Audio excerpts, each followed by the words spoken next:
2023 draft lottery is behind us, and all the major news outlets and draft sources are dropping their post-lottery mock draft. I already posted mine yesterday. Let's react to ESPN's mock draft. This one is by Jonathan Givony. He's the top ESPN draft guy. I'll leave a link to the article in the description below. Please don't copyright me, ESPN. But yeah, if you guys enjoy the draft content, feel free to drop a thumbs up. I'm so excited for this NBA draft upcoming in June. So yeah, we'll get right into it. Wembanyama, #1 overall pick. No surprise there. This draft lottery was the Wembanyama sweepstakes. So yeah, like I said, it makes sense. Yeah, we're about to watch like Wemby, that lineage, man. David Robinson, Tim Duncan, now Victor Wembanyama. Man, it must be nice to be a Spurs fan within the last 20 years. You watch your team win multiple championships, multiple stars with Tony Parker, Ginobili, Kawhi Leonard, one of the greatest coach, if not the greatest coach of all time. Like I mentioned, David Robinson, Tim Duncan, and now you're about to watch Victor Wembanyama. It's crazy, man. So he has Wemby going #1, and a little bit of a shocker here at 2 and 3. He's got Brandon Miller going #2 to Charlotte, and Scoot Henderson going through to Portland. So we have not heard anything from Charlotte yet. I mean, the draft lottery just happened on who they like more between the two. It's going to be down between these two prospects. In my opinion, I would go Scoot if I was the one in the driver's seat for the Charlotte Hornets, and I was making the decisions. I can see why Brandon Miller is being mocked above Scoot Henderson, though. It makes sense. They already have their franchise point guard in LaMelo Ball. Miller might fit this team better, and the difference in talent level between Henderson and Miller doesn't really knock on you for taking a positional fit over best player available. But something maybe you don't do in the draft process when you're picking in the top 5 and you're consistently bad.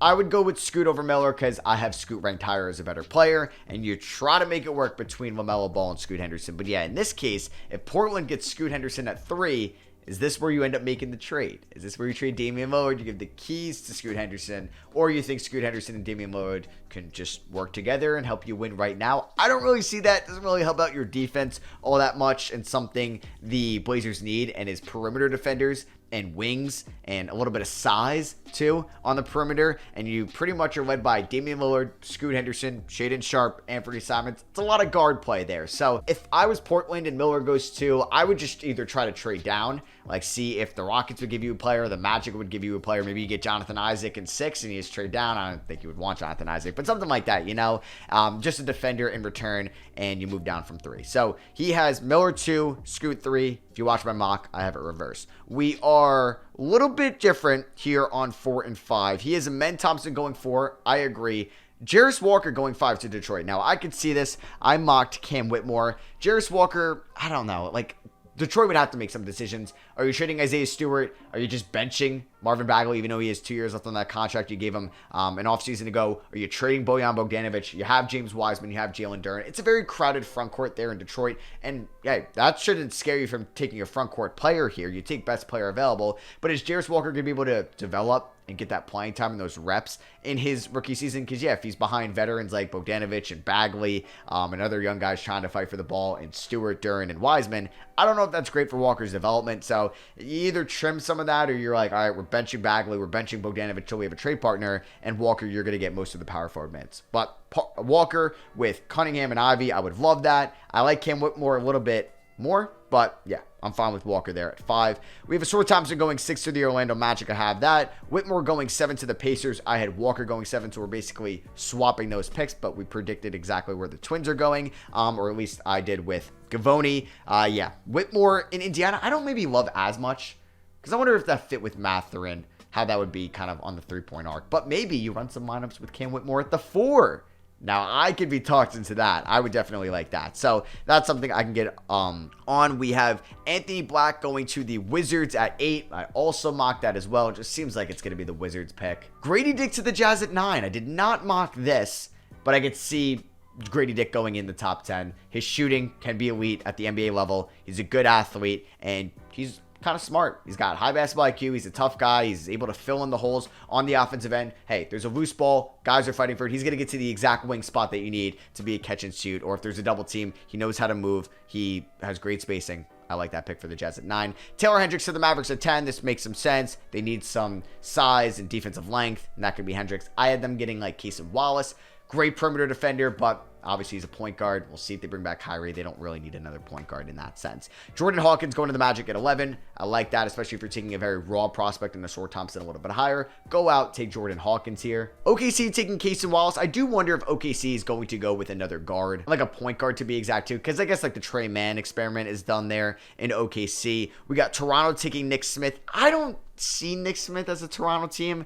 I just don't. Like, I see like more like the Pelicans that could be a Nick Smith team, but he has them selecting Keontae George, which I'm also okay with. But I think like, I don't know, with Kobe Buffkin on the board, with Jalen Hood-Schifino, maybe the Pelicans would go in a different route. And same with the Raptors, the Nick Smith there at 13, because he has the Hawks taking Jalen Hood-Schifino. Kind of hate that fit. Unless you're like saying, yeah, Hood-Schifino could play next to Trae Young, or DeJounte Murray, or is okay being your backup point guard. I just wouldn't take a backup point guard to your star player that plays almost 40 minutes a night with the 15th overall pick. Like, I would take probably another forward here if I were the Hawks, or somebody that could play the 2, the 3, or the 4, because the 5's kind of crowded with the Kungwu and Capella. I just wouldn't really take a point guard. I just wouldn't take Jalen Hood-Schifino, but I do like his defense. So, yeah, I think that should be fine. He does need some time to develop, maybe as like that true primary playmaker, kind of floor general. Noah Conley, whoa, he's Conley going high to the Jazz at 16.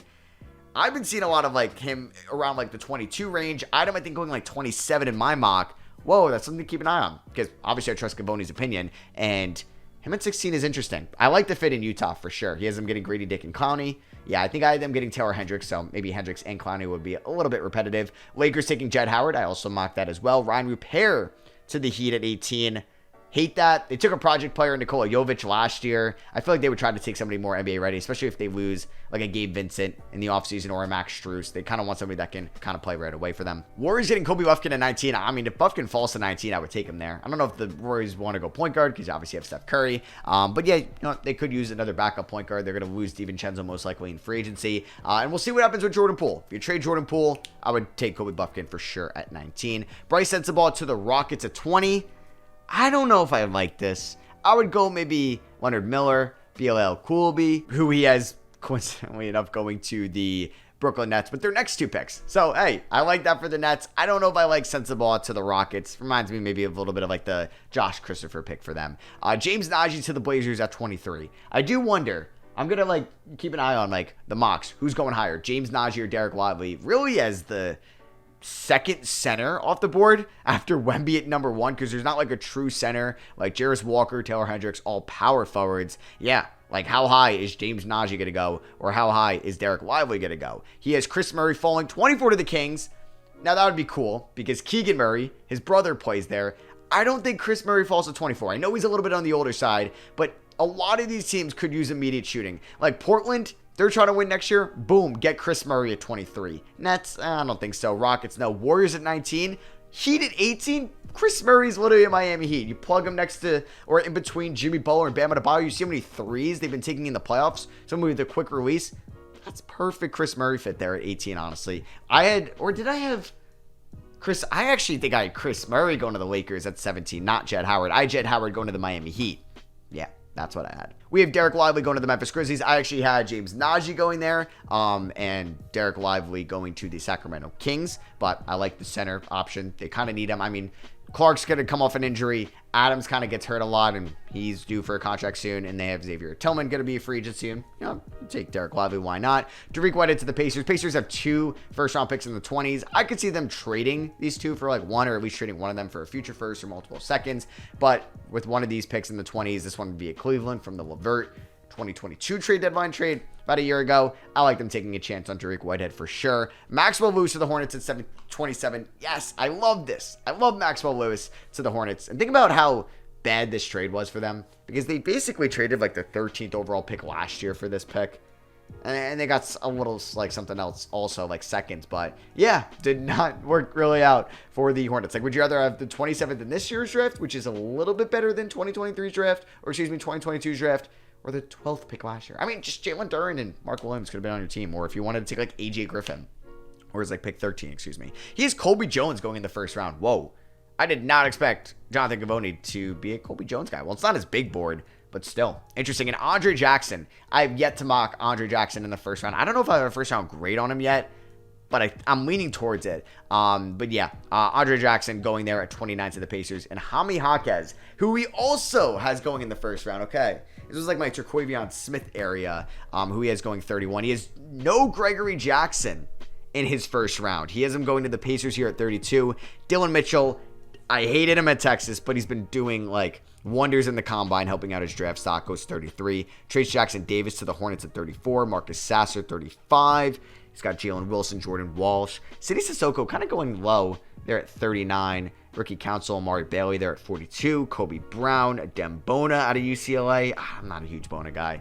Keontae Johnson, I would take a flyer on him. He's just old, 23, coming in here. Doesn't have high upside. Zach Edey, Clippers, 48. I wonder if Zach Edey's even going to get drafted, honestly. Julian Strother out of Gonzaga. There's Imani Bates, 52 to the Suns. I could see the Suns taking a flyer on Bates at 52 with their only pick in this draft. I feel like Julian Phillips at 53 is good value for the Timberwolves for sure. Judah Mintz out of Syracuse at 55, I think is a great second-round pick. Okay, so this was ESPN's post-lottery mock draft. Had a couple things different, especially at 2 and 3. Let me know in the comments. Who would you take? If you're the GM, if you're Mitch Kupchak of the Charlotte Hornets, who would you take it to? Do you take Brandon Miller, the wing, maybe Paul George, maybe Michael Porter Jr. out of Alabama? That fits maybe better than Scoot Henderson next to LaMelo. Or do you take Scoot Henderson, who has a higher upside, in my opinion, than Brandon Miller, could be a top guard in the league one day, but maybe is a little bit repetitive next to LaMelo Ball? Let me know in the comments below. Like I said, the link to the article will be in the description. Thank you all for watching. Drop a like if you guys do enjoy these style of videos. I'll catch y'all in the next one. Peace.